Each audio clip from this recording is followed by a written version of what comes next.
Rafael, o pecado original é o Supremo estar conduzindo esse processo. Onde já se viu alguém que responde a uma ação penal ser proibido da entrevista antes do julgamento, ser proibido de se manifestar em rede social. Eu tive o processo contra o Lula. Bem-vindos ao Brasil Mais Livre. O senador Sérgio Moro deu uma entrevista para a Jovem Pan e não poupou críticas à condução do processo do 8 de janeiro pelo STF, pontuando os excessos e fraudes cometidas pelo ditador calvíssimo da República. Moro destaca que o STF não pode ser o juiz de casos onde ele próprio é a vítima. Obviamente, o julgamento estará carregado de viés e será totalmente parcial.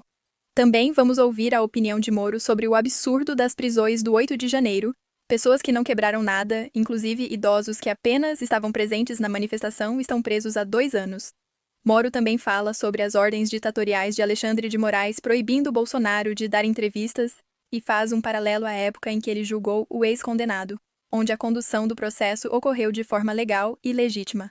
A condução do processo pelo STF, somada aos abusos como buscas e apreensões por comentários em grupos de WhatsApp, e a desproporcionalidade das penas de primários no 8 de janeiro, comprometem a percepção mundial sobre a justiça no Brasil. Esses corruptos nos trouxeram ao momento mais arriscado do ponto de vista político do país. Vamos acompanhar um trecho da entrevista. Como é que o senhor avalia as denúncias explosivas lá do Tagliaferro, esse momento do julgamento do Bolsonaro? O senhor também que tem um histórico dentro do judiciário e muitas vezes é mencionado, inclusive, a questão da instância em torno desse julgamento. Como é que o senhor avalia essas denúncias que foram colocadas e que são bastante fortes também, além da pauta da anistia ampla e restrita? Qual é o seu posicionamento sobre essas questões? Rafael, o pecado original é o Supremo estar conduzindo esse processo. Nesse processo, ele acabou se tornando uma espécie de vítima. Aqueles manifestantes invadiram, entre outros prédios, o próprio Supremo Tribunal Federal. E existe aí algo que também não concordo, uma sucessão de ofensas e ataques meio pesados, embora verbais, aos ministros do Supremo. Então seria muito melhor se o Supremo tivesse mandado esse caso na primeira instância para ser julgado, porque fica muitas vezes a impressão de que esse julgamento já está comprometido, que a condenação já está Você acha que Bolsonaro definida. vai ser preso, ou que tende pelo desenho de hoje? Ele já está preso, Não, sim, prisão domiciliar. condenado, dentro do processo. E aí você vê uma série de excessos. Por exemplo, essa questão do Tagliaferro que foi falado, o problema real é buscas e apreensões em empresários porque fizeram comentários em WhatsApp. Você não distinguiu ali a fala, e às vezes a fala pode ser exagerada, quem está nos ouvindo aí nunca falou bobagem em conversa de WhatsApp, mas não houve ação. Não houve ação por parte dos empresários de buscar a realização de um golpe, de buscar realizar um atentado, e de repente as pessoas têm uma busca e apreensão nas suas residências.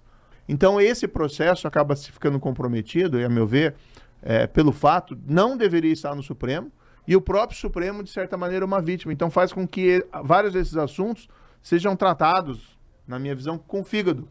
Como é que você vai justificar que alguém que passou batom numa estátua fique aí com 14 anos de prisão? Mas a anistia deveria alcançar Bolsonaro, por exemplo, deveria alcançar o que é tido como um núcleo organizador na sua visão? Com tantos erros que foram cometidos nesse processo, entendo que essa é uma posição bastante razoável para a gente defender.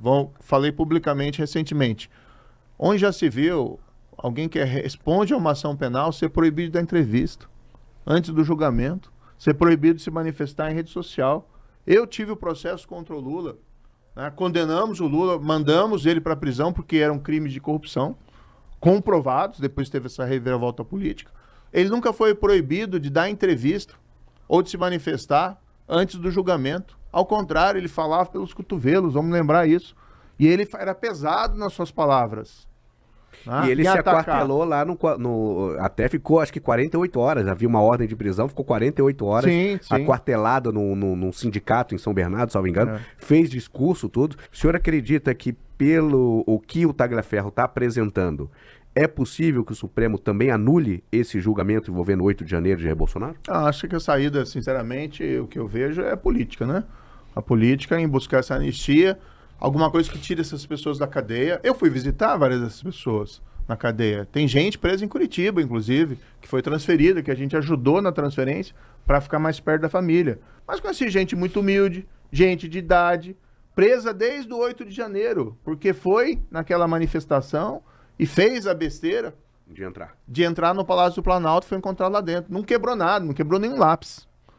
mas preso há mais de 2 anos, pessoas que nunca cometeram um crime e pessoas que nunca mais vão cometer qualquer crime, pessoas simples, que se exaltaram, erraram. Não é certo invadir prédio público, assim como não é certo o MST invadir propriedade privada. Mas, senador... E assustar os proprietários. Agora, mais de 2 anos de prisão preventiva, com pena de 18 anos, 17 anos. Eu sempre fui um juiz duro, Beatriz.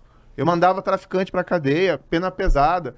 O pessoal que roubou, que foi pego na Lava Jato, infelizmente o Supremo cometeu esse enorme erro, né, que nós poderíamos ter, vamos dizer assim, mudado o patamar do país no que se refere ao combate à corrupção, e ministros do Supremo, como por exemplo lá o Dias Toffoli, proferem essas decisões, ao meu ver, que não tem nenhuma solidez jurídica para fazer essas anulações. Mas eu era um juiz duro. Mas eu era duro com quem? Contra corrupto, contra traficante. Pois é, pessoal. Sérgio Moro vê a anistia como uma solução política para reverter erros graves do judiciário. E muita gente está se mobilizando para que isso vá adiante. Comenta aqui se você acha que a anistia vai ser aprovada. Já são anos de censura e abuso de poder do STF. Finalmente vemos algumas movimentações que podem indicar uma mudança. Mas se tratando de Brasil, a gente sabe como funcionam as coisas por aqui. O que nos resta é aguardar e torcer para que a justiça seja feita.